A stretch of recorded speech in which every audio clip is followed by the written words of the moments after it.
Been a disappointing month for both Kansas City and Denver.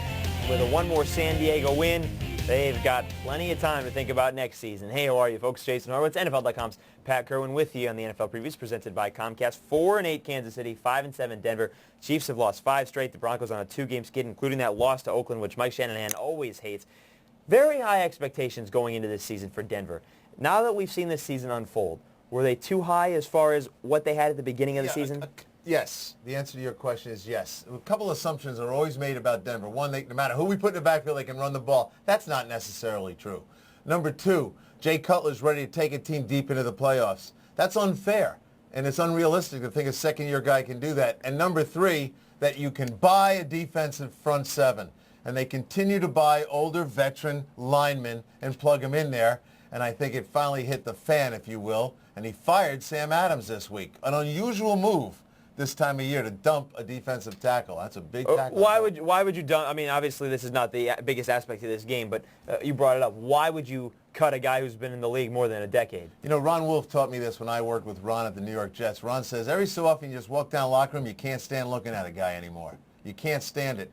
And so you go out and you play the Raiders. Remember, Mike Shanahan was the head coach of the Raiders, fired by Al Davis. There's been great animosity ever since, great rivalry. Now you go out there, and the Raiders do to you what you claim you do better than anybody, and that's run the football. And they ran the ball right down your throat. Sam is a big defensive tackle, supposed to stop the running game, didn't get it done.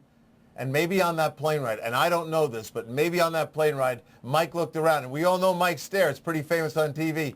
And if you saw someone on the plane with a big smile on their face and didn't exactly take the loss like he did, they're out looking for work. Maybe you'll see him on a TV station near you, or more likely on a radio station near you. I might have Sam on my show this week.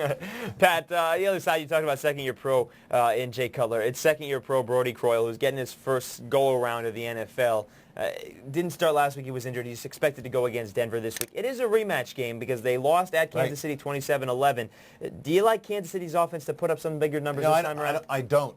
Kansas City on the road this year. Now, look, they haven't scored a fourth-quarter point in the 5-game losing streak. So when the thing starts to unravel for them in the second half, they haven't been able to even generate a single point. So don't like them from that level. They also go on the road and score about 11 points a game on the road. Don't like him from that level. And you're asking Brody Croyle to do. Now, Dwayne Bowe had a great game. Recall the last time Dwayne Bowe came alive and really set his reputation up with 9 catches that day.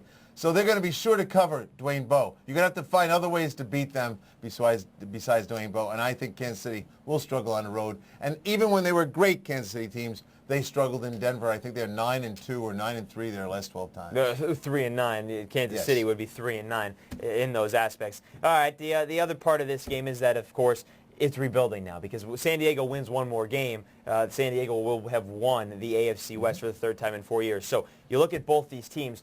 Where do they go from here? Well, we know for sure that Denver has the quarterback of the future in Jay Cutler. Big, strong-arm guy. I think this year has been great for him. He's learning. He's dealt with a lot of things. They still have their matchup corners. They got to get serious about getting younger in the defensive line. Get kids that you draft. It's a shame they ever let Trevor Price go, but you got to get younger in the draft for those guys. Travis Henry. You know, I love that the word appeal finally stood up as a real word. He appealed his drug suspension. No one thought he was going to win the appeal. The NFL looked closely at it, and they let him win the appeal. Travis Henry will have a big game, and now that he knows he's free to go. Do you like the Broncos to win at home? I like the Broncos to win this game, and I like them to win the game by double digits. All right, folks, there you have it. The horse's mouth saying the Broncos to win. Game starts at 4:15 p.m. Eastern on CBS. And for more on this one or any other in Week 14, be sure to stay with CBSSports.com. Watch everything else on the CBS Audience Network. For Pat Kerwin, I'm Jason Horowitz. Take care.